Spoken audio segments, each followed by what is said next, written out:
तो hello guys, मेरा नाम है कलश झा और आज हम लोग पढ़ेंगे फ्लो चार्ट। तो चलिए शुरू करते हैं बिना किसी रुकावट के। Stay tuned. तो चलिए आगे देखते हैं। तो जैसे कि हमारा फर्स्ट स्लाइड है, तो what is flow chart. Okay, तो यहाँ पे हम एक सवाल पूछ रहे कि फ्लो चार्ट क्या होता है, और यहाँ पे मेरा नाम भी दिया हुआ है बाय कलश झा। तो चलिए फ्लो चार्ट को समझा जाए। तो यहाँ पे हमारा एक जो सेकंड स्लाइड है उसमें हमको दिया हुआ है the key element. Okay, the key element में हमें क्या क्या बताया हुआ है वो चलिए देखते हैं। तो the first point is the diagrammatic representation illustrating a solution to a given problem. Okay, तो यहाँ पे हमको एक डायग्राम के फॉर्म में दिया रहेगा, जो भी हमारा सोल्यूशन रहेगा, जो भी हमारा प्रॉब्लम रहेगा, उसका जो सोल्यूशन रहेगा वो एक डायग्राम के फॉर्म में रहेगा। तो आपको एक एग्जांपल देता हूँ, जैसे आप ये देख सकते हैं। ओके, तो यहाँ पे आपको क्या दिख रहा है कि ये एक फ़्लो चार्ट है। ओके, तो एक सिंपल सा फ़्लो चार्ट है जिसमें हमें बताया गया है कि अगर आप अपने घर से निकले हैं और आपको जाना है अपने स्कूल, तो क्या किया जाएगा। तो चलिए बिना किसी टाइम वेस्ट के आगे देखिए जाए। तो चलिए, आप अपने घर से निकले, आपने टाइम चेक किया, अगर 7 बजे है और क्योंकि आपके पास बहुत अभी टाइम है तो आप सबवे लेके स्कूल चले जाएंगे, और नहीं 7 बज चुके हैं, आपके स्कूल के लेट हो रहा है, तो आप बेसिकली एक बस लेंगे और फिर आप अपने स्कूल चले जाएंगे।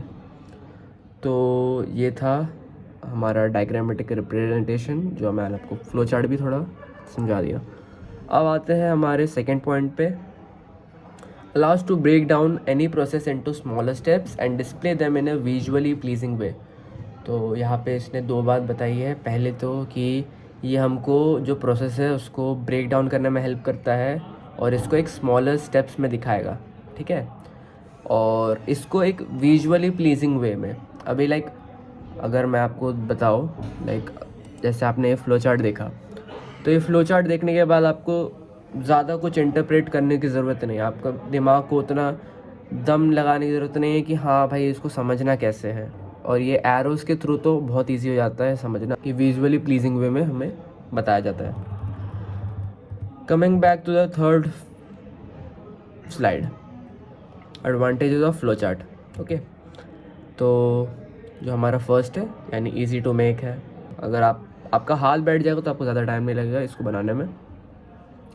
Then second point, communication becomes effective and easy to understand while communicating.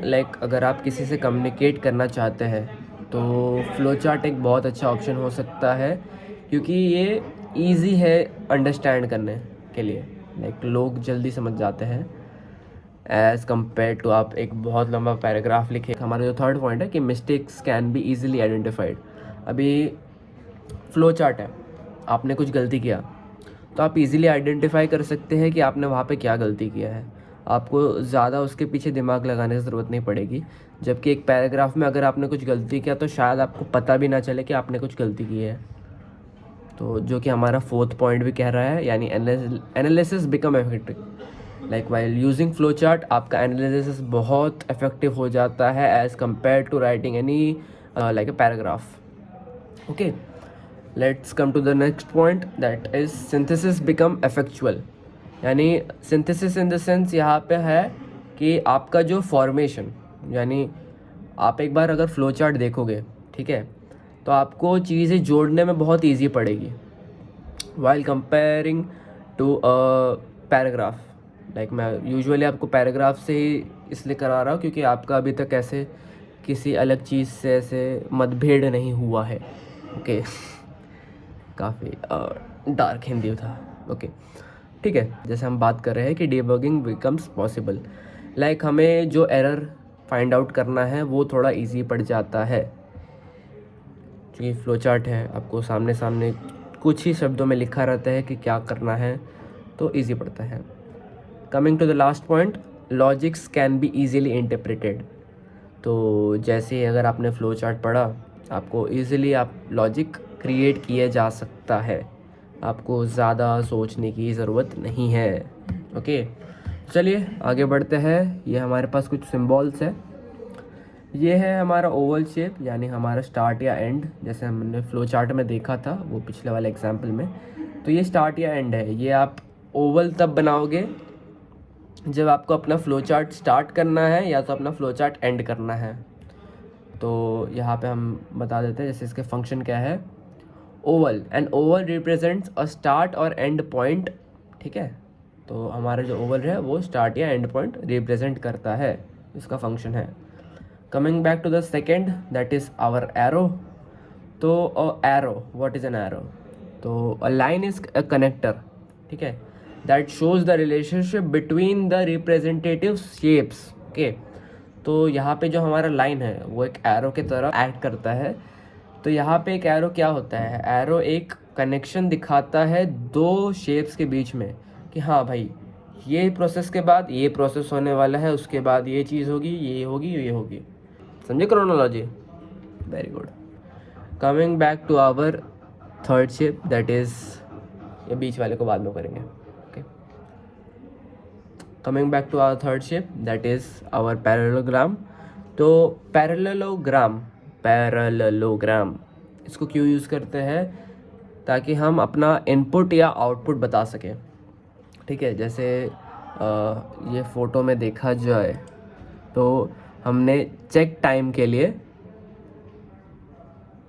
Parallelogram बनाया था, क्योंकि वो एक हम इनपुट दिए हैं कि हाँ टाइम, तुमको टाइम चेक करना है, तो ये एक इनपुट है, तो इसके लिए हम लोगों ने एक पैरेललोग्राम बनाया था। तो फंक्शन, अब इसका फंक्शन भी पढ़ लेते हैं। पैरेललोग्राम रिप्रेजेंट इनपुट और आउटपुट, ठीक है। तो एक पैरेललोग्राम क्या करता है, इनपुट और आउटपुट रिप्रेजेंट करता है। Coming back to our fourth and most interesting, that is process. अब मियाँ तुमको करना क्या है, तो ये हमें रेक्टेंगल बताएगा। तो और रेक्टेंगल रिप्रेजेंट अ प्रोसेस, तो रेक्टेंगल के अंदर जो लिखा रहेगा वो एक प्रोसेस है। यानी अगर हम उस फोटो में वापस जाए तो यहाँ पे हमने टेक बस के लिए लगाया था और टेक सबवे के लिए रेक्टेंगल लगाया था। तो ये बेसिकली हमको बता रहा है कि हाँ ये प्रोसेस है, ये करना है तुमको, तो करो। Coming to our last symbol, that is decision. तो डिसीज़न का मतलब आपको डिसाइड करना है क्या करना है आपको। तो जो कि हमें एक डायमंड शेप में दिया हुआ है। तो a diamond indicates a decision, यानी जैसे हम इस इमेज को वापस रेफ़र करें तो ये डिसीजन है, क्या 7 बजे है? अगर हाँ तो आप सबवे लोगे, अगर ना तो आप बस लोगे। सिंपल, यस या नो। तो यहाँ पे केबीसी ख़त्म होते हुए, यस या नो ख़त्म होते हुए हो गया, इतना ही था फ्लो चार्ट। 10 मिनट की वीडियो बन चुकी है। तो आई होप आपको वीडियो समझ आई हो, और ये मेरा फर्स्ट वीडियो है तो हम इसे थोड़ा रॉ रखना पसंद करेंगे, क्योंकि अभी सीख रहे हैं हम एडिटिंग। ओके, तो चलिए, thank you for watching and please like subscribe कर देना, दुआओं में याद रखूँगा। चलो बाय गाइस।